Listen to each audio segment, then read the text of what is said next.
Hello everyone, শুক্রবার আজকে বিকেল এখন 4টে বাজছে।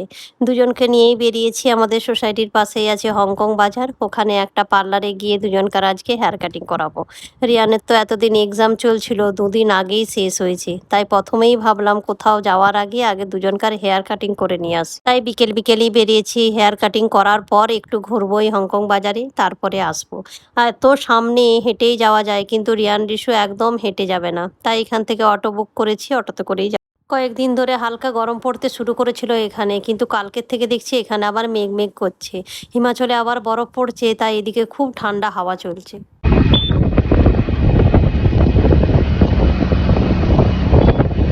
পৌঁছে গেছি আমরা হংকং বাজার। এটা একটা ছোট্ট মল, অনেক রকম শপ আছে, আর নিচেই আছে একটি পার্লার। তো এখান থেকেই হেয়ার কাটিং করাবো দুজন। রিয়ানের তো হেয়ার কাটিং হয়ে গেছে, ওকে একটা মিল্কশেক কিনে দিয়েছি, বসে বসে খাচ্ছে। ছেলেদের তো হেয়ার কাটিংয়ে বেশি টাইম লাগে না, টাইম লাগে মেয়েদের, তাই রিশুকে বসিয়েছি এখন। রিশুর এই যে চলছে হেয়ার কাটিং।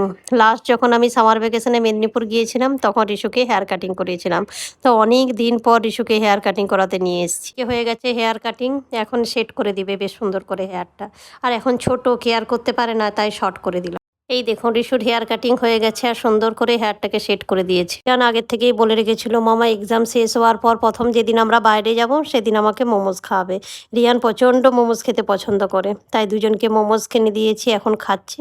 আমি চলুন একটু চা খাই। প্রায় 6:30 বাজতে যাচ্ছে, তো সন্ধে প্রায় হবার মুখে। দুজনকে নিয়ে এখন বাড়ি ফিরি। দুজনে তো যেতেই চাইছে না, অনেক দিন পর বাইরে বেরিয়েছে, এখন যাব না, আরও কিছুক্ষণ পরে তারপরে বাড়ি যাব। তো চলুন, ভিডিওটা এই পর্যন্ত। ভিডিওটা ভালো লাগলে চ্যানেলটাকে সাবস্ক্রাইব করবেন, লাইক করবেন, শেয়ার করবেন।